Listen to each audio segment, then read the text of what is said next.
Hey everyone, it's Jamie Jackson here from Freestyle Games. I'm creative director on DJ Hero, and I've been asked to answer some questions from you guys from Facebook and Twitter. So let's get to it.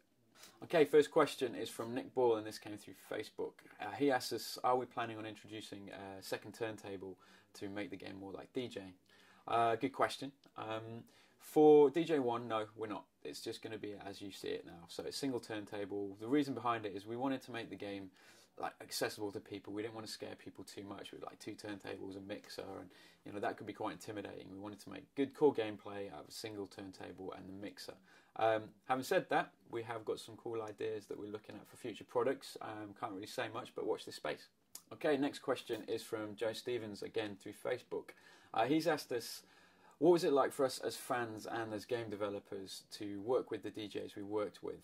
And also, how did those DJs respond to making music for the game? So firstly, as fans, it was amazing. We got to meet some people that have been heroes of ours for a long time. I mean, there's lots of people in freestyle with various kind of interest in DJing. Some are the guys that actually create the music, obviously pretty phenomenal DJs and DJ out at big clubs all over the world. In terms of how they responded and stuff, it was incredible. These guys, they are DJs. They know the craft well, and we've tried really hard to make the game. It's still a game, we're not making a simulator, but we've tried to make the game as closely linked to DJing as possible. So I'd say all of them picked up really well on what we were trying to do with it. Shadow in particular worked, he kind of really gets this kind of process, as does Z-Trip, just because of the technology they're working with, I guess. So, those guys really stood out and did some great work, but all of the DJs worked incredibly well. Okay, the next question through Facebook from Andrew James Bowes. He asks us, are you going to be able to play as Daft Punk outside of the Daft Punk setlist and mashups? He also asks us, are we going to have Xbox 360 avatars, and what character customization is available in DJ Hero? So Daft Punk first, yes. Once you've unlocked the Daft Punk setlist and you've actually completed the setlist, you're going to be able to use Daft Punk and also the level they're in, the light show level, in any of the mashups, any setlist, your custom setlist, however you want. It's quite cool. They're the only DJs in the game that actually come as a pair. So it's something a little bit unique, and at the end of the day it's Daft Punk, so that's pretty cool. In terms of Xbox 360 avatars, sadly DJ1, no, we're not going to have avatars playable in-game, but something quite cool is we're going to have a bunch of our more exciting outfits from the game available to dress your avatar in for the 360 dashboard stuff. So that's pretty neat. There's also some cool props, so keep your eyes peeled for them in the first week or so after launch. And then character customization. We wanted to really focus DJ Hero 1 on being all about the music, all about the gameplay. So we steered away from customization of characters to the extent you see with Creator Rocker and Guitar Hero. But each of the characters in the game, the Juggling Naught, Kid Itch, those kind of guys, they've all got several outfits, several different colours. You can unlock stuff, you can change headphones, you can buy different turntables. So there's a level of customization in there, but we just didn't want to go to the whole depths of create your own for DJ1. Okay, the next question comes from Twitter, and they ask us, how long has DJ Hero been in development, and were there any major gameplay changes along the way? So real quick, DJ, from that kind of light bulb moment, came about 4 years ago. We were working on a concept. We were trying to come up with this concept for a hip-hop game on the Wii, which kind of looked at all four pillars of hip-hop, so your b-boying, DJ, MC, and graffiti. And it really kind of struck a chord for us to be able to deliver a whole different kind of music outside of rock and indie and metal music. The gameplay changed a lot from day one to where we are now. Because we wanted to take this concept of original music that was so tied to the gameplay, it meant that we tried lots of different things. We went 5 streams originally, and then that didn't make sense, so we came down to this concept of 2 streams with 2 records and the crossfader, and we kind of turned on our head. Instead of the Guitar Hero route of adding streams and notes and speeding things up to increase the difficulty, we wanted to kind of add actions through the peripheral and whatnot. Lots of changes linked to the peripheral as well. We went through lots of different versions. We made peripherals in my garage out of wood, glue, kids' toys that you put in the oven and bake and all kinds of stuff. So yeah, lots of changes, but we're really happy with where we got it, and it plays really well. The next question is from Twitter, and it's just a little one. Is DJ Hero harder than Guitar Hero? Good question. I would say no. I'd say it's on a par with Guitar Hero. We worked really hard to have a very soft learning curve to DJ Hero. Because what we do for our difficulty is we add actions, we've kind of locked certain actions out at the earlier difficulties. So no, I wouldn't say it is, and I think, you know, if everyone remembers back to the first time they played Guitar Hero, you were like, whoa, I have no idea what I'm doing, and then half an hour later you couldn't put it down. And that was really how we tried to focus DJ Hero. So I'd say no, it's not harder, I'd say it's definitely on par with Guitar Hero. Next question is from DJ Sonar through Twitter, and they ask us, why did we put buttons on the turntable? Last time they checked, turntables don't have buttons on the platter. Yes, true, they do not. But what we're doing with DJ is, you know, we're making a game. Guitars don't have buttons on the fretboard either, but it's about a game. It's about giving people connection to kind of a DJ experience without being this simulator.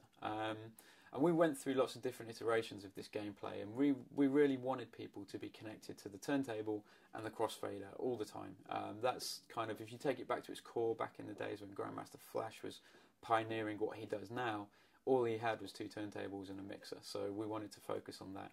So it's something I'm glad we did, and it was definitely a eureka moment for us when we actually got the buttons on the platter and played it. It kind of changed the whole gameplay.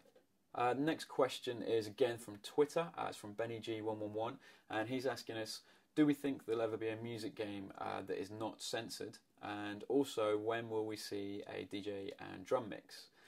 So on the first part of the question, I'd say probably not. You know, this game, DJ Hero, certainly is there to appeal to a wide audience, which means teenagers as well. And we've found that some of the younger kids have really picked up on it, really enjoy playing it. Especially, we found a lot of girls actually are really enjoying playing the game, just because they love the music so much. And once they get into the gameplay, it's a lot of fun to them. So I think, you know, if we were to release an uncensored version of DJ, then it would cut out a lot of people, a lot of audience for us. On to the other part of the question: when will you see a DJ drum mix? Nice question.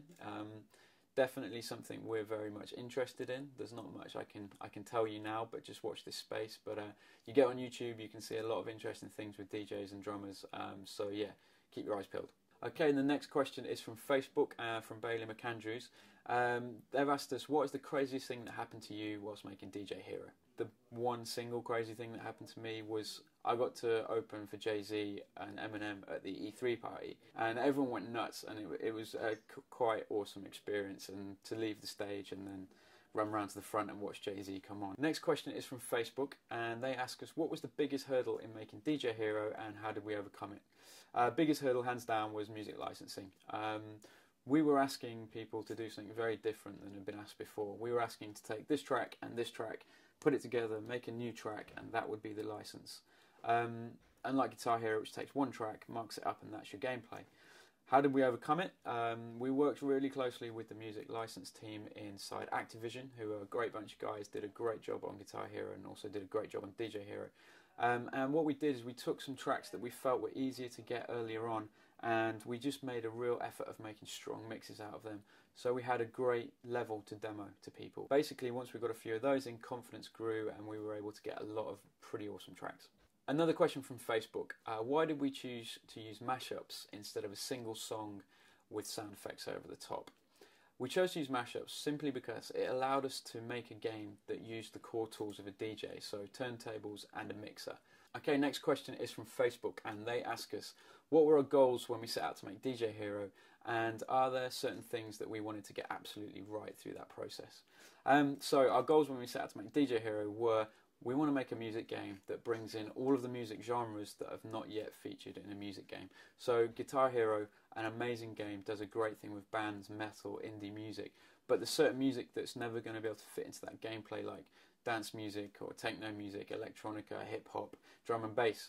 And we felt we could deliver that kind of game with DJ Hero. Some of the things that we wanted to get right were we wanted to be authentic to DJ culture, but at the same time make a game, not a simulator.